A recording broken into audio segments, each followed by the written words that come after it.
Ya, Shalom Bapak Pendeta Ferdinand. Shalom Bapak Kabit Pendeta Gus Heri. Ya, Pak Pendeta, kami sangat bersyukur bisa bersama dengan Pak Pendeta Ferdinand pada podcast kali ini. Thank you. Karena saya percaya melalui Kak Ferdinand kita akan mendapat pencerahan-pencerahan yang akan menjadi berkat bagi jemaat yang menonton dan mendengarkan podcast ini. Amin. Pak Pendeta, Siap. hari ini tema kita adalah merawat damai. Ya, merawat damai. Nah, oleh karena itu Pak Pendeta, saya ingin bertanya, apa sih sebenarnya damai itu, Pak? Ya, pemirsa pendengar jemaat Tuhan di mana saja berada. Terima kasih Pak Kabit, Pak Pendeta Gusti Bagus Heri. Orang bertanya damai itu sebetulnya apa? Semua orang mendambakan damai kan Iya, sebetulnya. benar. Damai itu kan sebetulnya berbicara tentang sesuatu. Suasana yang nyaman, yang tenang. Ya, bebas dari konflik lah sebetulnya. Kalau mau terjemahkan secara sederhana. Ini supaya juga umat Tuhan melihatnya dari perspektif yang lebih rileks, Iya. simple gitu. Damai itu sesuatu. Apakah dia menu ilahi yang Tuhan kasih kepada kita supaya kita nikmati? Ternyata benar itu damai itu kan membawa kita dalam suasana atau terkondisinya suasana yang benar-benar ada ketenangan, ada keseimbangan, berbicara dengan harkat martabat manusia yang berkeadilan langsung. Jadi damai itu menghadirkan suasana tidak saja batin, tetapi kemudian sentuhan dimensi kemanusiaan dihargai, dianggap. Bagi saya itu sudah damai. Iya, jadi kalau saya tangkap dari penjelasan Pak Pendeta Ferdinand, Siap. damai secara sederhana adalah kondisi tanpa konflik Ya, yang juga mempengaruhi kondisi batin kita dan hubungan kita dengan sesama manusia dan yang akan mengakibatkan kondisi kehidupan kita ya bermasyarakat siap. dan juga dalam hal kemanusiaan semakin baik ya. Benar. Pak Pendeta ya. Kita kan tidak bisa memungkiri Pak ya. Siap. Di tengah-tengah dunia ini ternyata banyak terjadi konflik Pak. Ya. Kita memang berusaha untuk mewujudkan damai, tapi ternyata konflik tidak bisa dihindari Pak. Nah, apakah mungkin Pak Pendeta damai itu dapat kita rasakan sekalipun di tengah-tengah konflik? Sangat mungkin. Sangat mungkin. Karena itu tadi damai itu kan berkelindang langsung dengan apa? Aspek kemanusiaan sebagai pondasi utama. Saya dengan Pak Pendeta sekarang dalam posisi berkonflik. Oke. Orang tahu kita sedang berkonflik. Misalnya, ya. Misalnya kita sedang marahan, puik lah istilahnya. Suami Oke. istri puik berapa hari kalau tidak ngomong gitu. Anak dan orang tua menantu dengan mertua bla bla bla dan seterusnya. Apakah kemudian damai itu tidak dalam kondisi baik-baik saja waktu kita berhubungan begini? Apakah damai lalu kemudian kita bebas dari masalah? Bebas dari konflik? Tidak juga. Damai dia menjadi sebuah ramuan integritas perasaan, pikiran, perasaan untuk mengambil keputusan pribadi. Saya mau berdamai nggak dengan Pak Pendeta? Oke. Sejauh saya adalah tokoh agama, tokoh publik, orang melihat, geng nih Pak Pendeta. Punya jabatan gerejawi, punya jabatan publis, tetapi kemudian sedang berkonflik dengan temannya. Bagi saya, kalau saya mau menghadirkan damai, saya tidak bisa menuntut orang lain untuk mencibirin saya begitu. Harus berangkat dari kesadaran saya. Oke. Itulah keputusan pribadi saya. Oh iya, saya lupakan semua perbedaan yang memicu konflik. Saya melupakan semua pergesekan-pergesekan sosial yang membuat kekacauan, kegaduhan. Saya memutuskan sekarang mau berdamai dengan Pak Pendeta. Oke. Jadi hal itu mungkin kalau di hati kita ada kerinduan. Kerinduan, kesadaran. Iya, supaya damai itu bisa katakanlah semakin diwujud nyatakan. Begitu Pak Pendeta kira-kira ya. Benar. Kita sendiri menjadi inisiatornya Sangat mungkin. tanpa menunggu orang lain dulu. Benar. Siapa yang sadar dia yang mulai duluan. Kira-kira gitu ya. Betul. Mewujudkan damai ini. Iya, iya. Stigma yang muncul ini kan kita contoh aja di negara ini. Waktu lalu kita melihat Prabowo dengan Jokowi. Orang semua beropini bahwa ini dua figur negarawan yang sedang berkonflik. Tapi ketika keterpilihan Jokowi, ya, dia sadar betul yang orang pertama dia cari adalah Prabowo. Prabowo dengan segala kesadaran sebagai seorang kesatria bangsa, dia datang ke pelantikan, dia berdiri dan memberi hormat. Itu keputusan pribadi, Pak. Oke. Jadi ada semacam komitmen yang lahir dari kesadaran moral, kesadaran pribadi, demi terwujudnya bangsa ini yang harmoni, damai. Oke. Jadi keputusan pribadi yang kuat, Kuat. katakanlah untuk melihat kunci-kunci peredam konflik ya, Iya. Pak Pendeta ya. Iya. Seperti contoh tadi misalnya, pihak yang menang katakanlah Siap. mencari atau merangkul pihak yang kalah. Benar. Artinya saat kita merasa katakanlah lebih kuat atau lebih unggul, kita tidak besar kepala, Tidak jumawa. tidak menindas, tapi merangkul. Merangkul. Nah, kalau kita pikir-pikir Pak Pendeta, itu kan sebenarnya bukan hal yang mudah. Sangat tidak mudah. Karena itu berlawanan dengan natur manusiawi kita sebenarnya. Siap. Karena dengan berbuat demikian, iya kalau yang bersangkutan menerima rangkulan kita. Iya. Kalau mereka menolak, bagaimana? Apakah harga diri kita jatuh dan lain sebagainya? Nah, apa nasihat Pak Pendeta ini ketika manusia dalam batinnya berkonflik dengan dirinya sendiri untuk melangkah lebih dulu dalam mewujudkan damai ini, Pak Pendeta? Konkretnya pesan firman Tuhan, kita sedang ada di Advent kedua ini, menyongsong Advent kedua dalam suasana Natal. Kita melihat bahwa konteks Yesaya 9 ayat 5 itu berbicara tentang penasihat ajaib, Raja Damai. Sekarang habitat saya sebagai anak Allah yang menempatkan keyakinan saya menyembah Dia sebagai Raja Damai, maka karakter yang Pak Pendeta katakan kita punya nature ilahi ini, nature ilahi ini jangan sampai lepas. Ketika kita menyembah Dia sebagai Raja Damai, maka saya sebagai anak dalam statusnya anak-anak Allah yang dipimpin oleh Roh Allah, maka karakter saya harus berkelindang langsung dengan atau berbanding lurus dengan saya harus memperagakan sikap rendah hati yang mau berdamai. Ini batin itu akan jernih dan selesai mau melihat masa depan.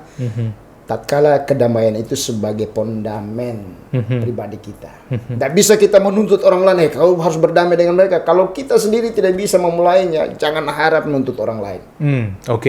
Jadi sebagai katakanlah orang yang mengikut jalan Tuhan, orang Kristen, fokus kepada natur ilahi kita, kodrat ilahi itu. Saya anak damai berarti, tak? Iya. Jangan memberi makan, katakanlah, natur manusia berdosa kita. Fokus kepada natur yang dari Tuhan. Betul. Sehingga kita bisa melangkah dengan kekuatan Dia yang ada dalam diri kita, Pak Pendeta ya. Amin. Kira-kira begitu ya. Amin. Wah, ini keren Pak Pendeta. Nah, ketika katakanlah kita mulai berani melangkah dan terjadi langkah-langkah perwujudan damai sejahtera itu, dan akhirnya lama-kelamaan damai sejahtera semakin kuat dan nyata, Pak Pendeta. Nah, kita sudah mencapai hal itu.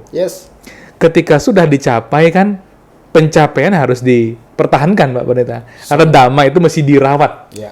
Nah, apa yang menjadi kiat-kiat dari Pak Pendeta untuk kami semua nih, dalam rangka kami merawat damai sejahtera, yang barangkali sedang kami capai, atau sudah kami capai saat ini? Dalam rangka membangun sebuah kesahajaan, kohesi sosial, umat Allah, insan masyarakat yang sadar betul bahwa dia hidup berdampingan dengan kepelbagaian yang ada.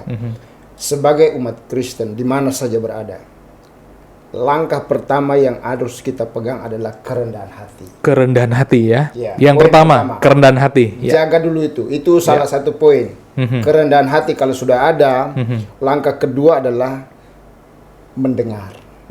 Suka mendengar. Bagaimana mungkin saya mendengar suara Allah kalau saya dihirup pikukan dengan suara dunia, kedagingan saya. Saya sibuk dengan suara manusia yang hoax sana, opini liar sana yang tidak bertanggung jawab. Saya lupa dengan suaranya Tuhan. Ketika semua beban ini saya tidak sanggup, kita harus takluk. Dengarkan Dia. Artinya kita mau fokus kepada Dia. Jadi bukti nyata sebagai saya anak damai, anaknya Allah yang dipimpin oleh kerendahan hati menjadi poin pertama. Yang kedua, mau mendengar suara Tuhan. Jangan dulu kita punya suara yang kita dengar. Karena suara yang kita bawa itu selalu memprovokasi. Semakin digosok, kita dipicu dengan konflik baru gitu. Yang ketiga adalah berani melepaskan maaf. Berani melepaskan maaf yang ketiga. Iya, selama saya masih menyimpan kepahitan, Orang mengatakan, Pak Pendeta sudah berdamai dengan sudah memaafkan Pak Pendeta Gus Heri. Sudah. Tapi kenapa saya masih kelihatan, perangai ini kan tidak bisa dibohongi. Gestur tubuh tidak bisa dibohongi. Itu saya masih menyimpan kepahitan. Selama kepahitan itu masih mengakar di sini, selama itu damai tidak pernah ada. Ketika si A datang, bagaimana? Saya masih ngomongin Pak Pendeta. Saya masih melihat kejelekan Pak Pendeta. Padahal saya katakan saya sudah berdamai. Saya sudah maaf. Tetapi kepahitan itu yang menghalangi saya untuk totalitas bahwa saya sudah free. Loh, hidup ini kan anugerah. Duduk, diam, dikasih, terima. Itu Raja Damai yang datang untuk menyelesaikan isi dunia yang penuh dengan konflik dan kacau balau ini. Dari awal memang sudah kacau. Tuhan melihat, ini kalau dibiarin semua insan Allah yang dia ciptakan mulia, bagaimana mungkin damai itu bisa hadir? Raja Damai itu harus datang. Berarti saya harus merendahkan diri, merendah hati, mendengar sebagai fokus suara utama yang merajai perasaan pikiran saya. Itu totalitas. Lalu yang ketiga, saya harus bisa melepaskan maaf. Bisa melepaskan maaf. Harus bisa, bos. Bukan tidak mau memaaf. Harus bisa. Orang yang bisa melepaskan maaf berarti niatnya mau berdamai. Selama dia tidak punya niat, jangan harap. Jadi kalau saya bilang, Pak Pendeta saya sudah maafkan, saya bebaskan. Saya sendiri bebas, tidak punya beban lagi.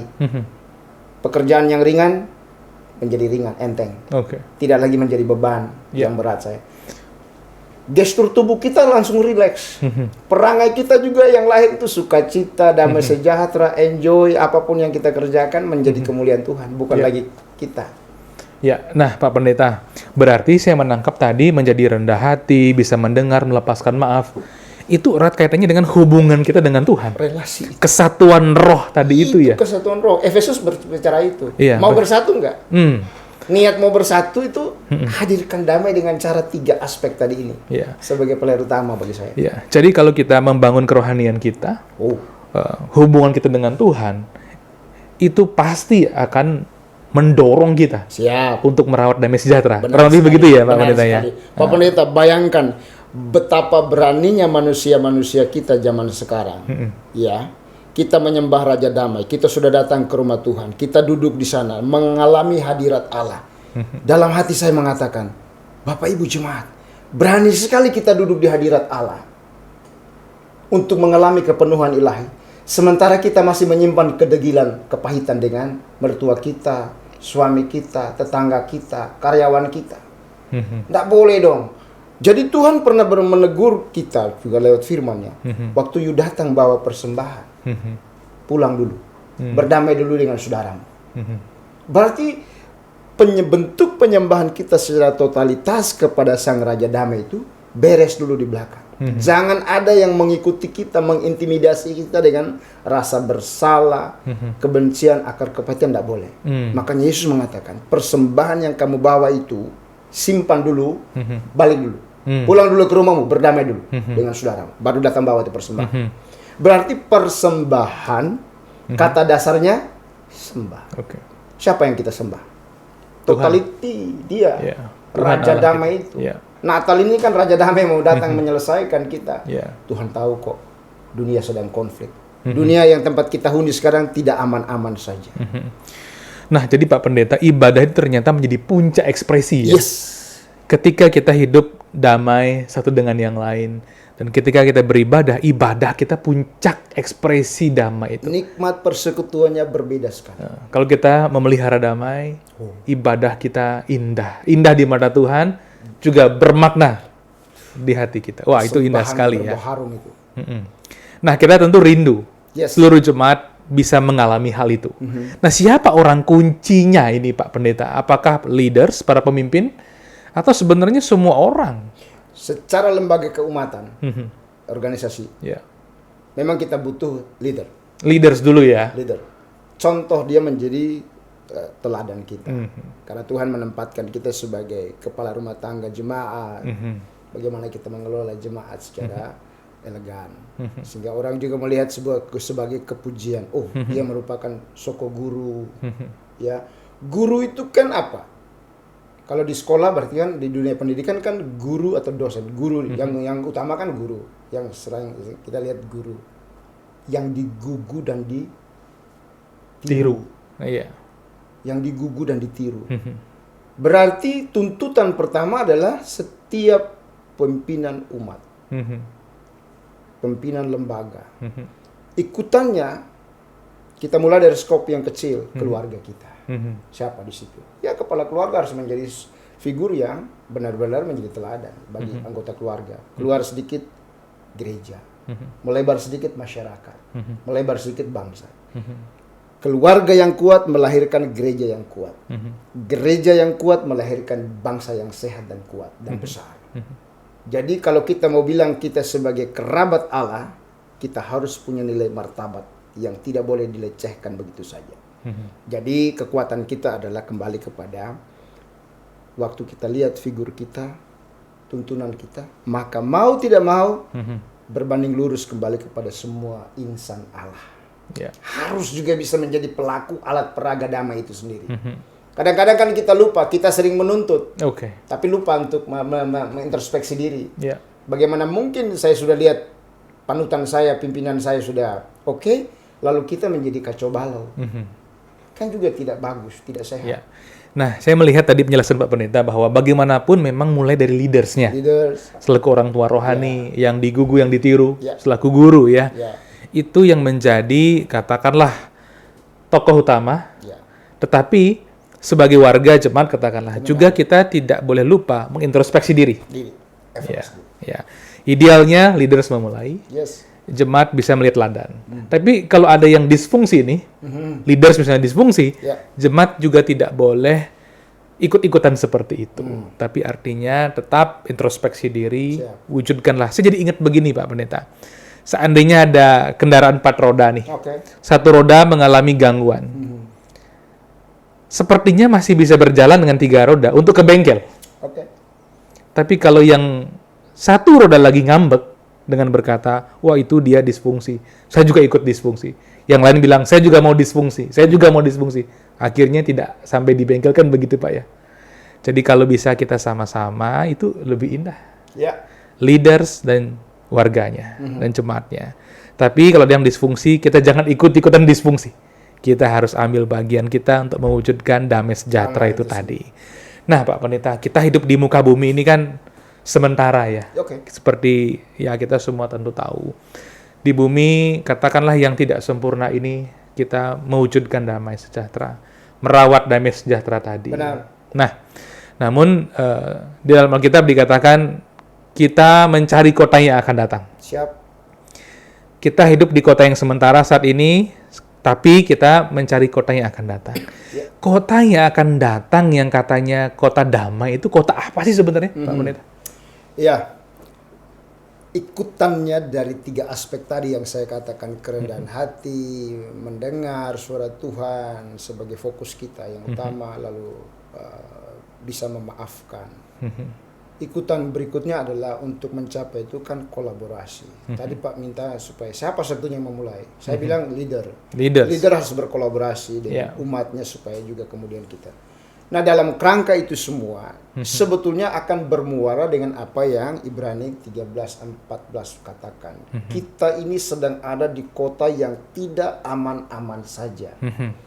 Artinya apa? Kota dunia ini, tempat kita hidup saat ini, memang sedang tohu wabohuka. Sedang kacau balau. Untuk segmen pelayanan apapun kita sudah bayangkan Pak Pendeta, kita sudah berusaha untuk berbuat yang baik, toh juga dianggap salah. Apalagi yang tidak salah, yang tidak benar, lebih lagi. Waktu kondisi kota yang tidak beres ini, satupun manusia tidak ada yang bisa menyelesaikan secara utuh. Makanya saya katakan tidak ada gereja yang sempurna. Tapi kalau kita mau menciptakan gereja yang sehat, pasti bisa. Asalkan ada kolaborasi ini tadi, kerjasama. Jadi jangan kita tuntut saja supaya pimpinan yang beres, lalu umatnya kacau balau. Tidak bisa begitu.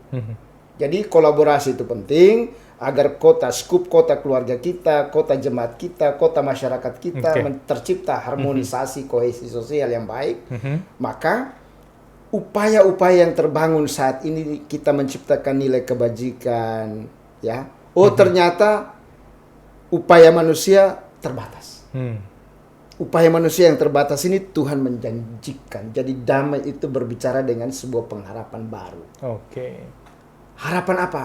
Semua kita berharap di sebuah tempat yang tidak ada tangis air mata, tidak ada kertak gigi, ya, yang ada di sana suasana shalom. Ya, Yerusalem surgawi mungkin maksudnya. Yerusalem baru ini. Iya. Kota ini yang berarti damai itu bercerita tentang sebuah pengharapan besar. Dan itu merupakan isinya apa? Janji Allah yang pasti. Mana yang pasti? Dia sudah lahir kok. Iya. Dia sudah lahir. Itu bukti bahwa apa? Kelahirannya menyatakan, ayo saya datang untuk mengajak kamu ke tempat di mana aku berada. Di rumah Bapakku itu banyak tempatnya. Jadi bagi saya pulang ke kota yang kita idamkan bersama ini adalah sebuah kota permai yang indah. Dan memang betul bebas dari semua beban dunia. Amin. Berarti Pak Pendeta, kita di satu sisi menyongsong masa depan yang lebih baik. Memang kita mewujud nyatakannya dalam kehidupan kita semasi di muka bumi ini. Betul. Kita usahakan bersinergi, leaders dengan warga, dengan jemaatnya bersinergi. Demikian juga akhirnya kita membawa pengaruh damai ke masyarakat, kan begitu ya. Betul. Sampai akhirnya kita semua sampai di kota yang Tuhan janjikan. Kota itu. Yerusalem surgawi. Sebagai puncak damai sejahtera yang sempurna. Benar. Yang menjadi, katakanlah, karya Tuhan dan yang Tuhan sediakan bagi kita, Pak Pendeta ya. Nah, sebelum kita tutup podcast kita nih Pak Pendeta, apakah Pak Pendeta punya kata-kata atau barangkali sesuatu closing statement untuk penonton kita dan pendengar kita pada saat ini, sehingga menjadi kristalisasi tema merawat damai yang kita bahas pada saat ini? Untuk merawat damai Pak Pendeta, pemirsa pendengar setia yang ada di mana saja, dalam kerangka kita membangun sebuah kohesi sosial, komunitas imamat, rajani, umat Allah ini. Merawat damai itu adalah tanggung jawab bersama. Yang kedua merupakan sebuah komitmen yang lahir dari kesadaran moral. Yang ketiga, merawat damai itu adalah pondasi utama dalam rangka kita menjemput masa depan. Tanpa damai, jangan harap lihat masa depan. Masa depannya Tuhan loh.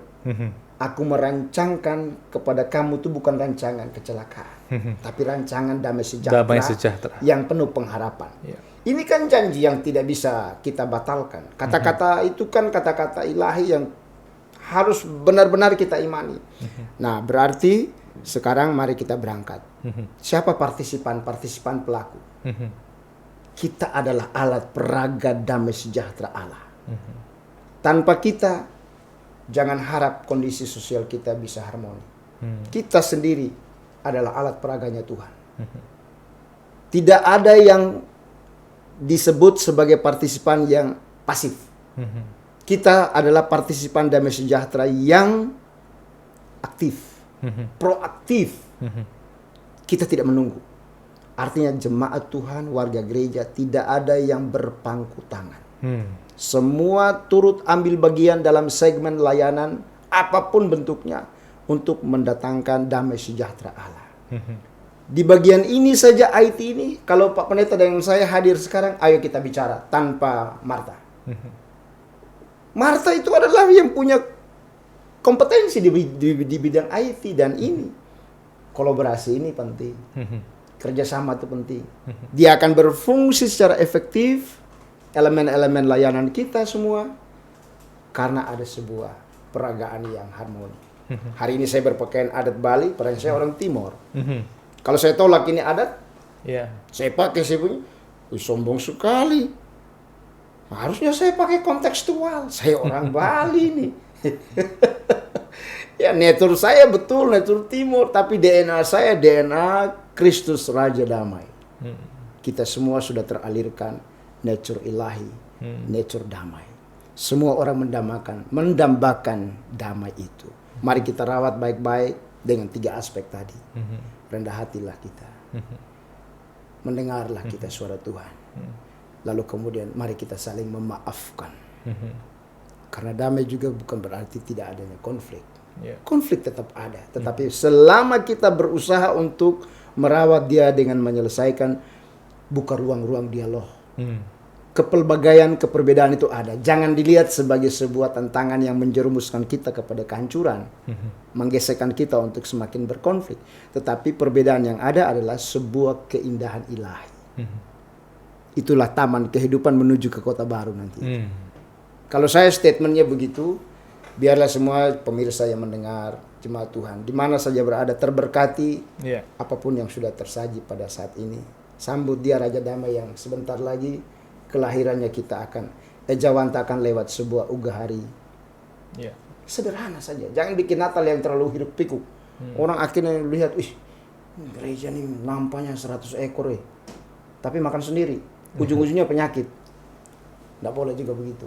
Ya, terima kasih Pak Pendeta. Ya, demikian para pendengar Harapan Baru. Hari ini kita telah berbicara banyak bersama Pak Pendeta Ferdinand tentang bagaimana merawat damai sejahtera. Ya, apa yang menjadi penjelasan Pak Pendeta tadi, bahwa kita bersama-sama harus berkolaborasi mewujudkan damai sejahtera, merawat damai sejahtera itu, mari kita wujudkan bersama-sama. Kiranya Natal ini, pada tahun 2024 ini, dapat sungguh-sungguh kita songsong dan rayakan dengan penuh makna dan hikmat yang berasal dari Tuhan, sehingga damai sejahtera semakin menyata dan terawat dalam kehidupan kita sebagai anak-anak Tuhan, dan juga kehidupan kita bersama dalam masyarakat kita semua. Amin. Tuhan Yesus memberkati kita. Thank you.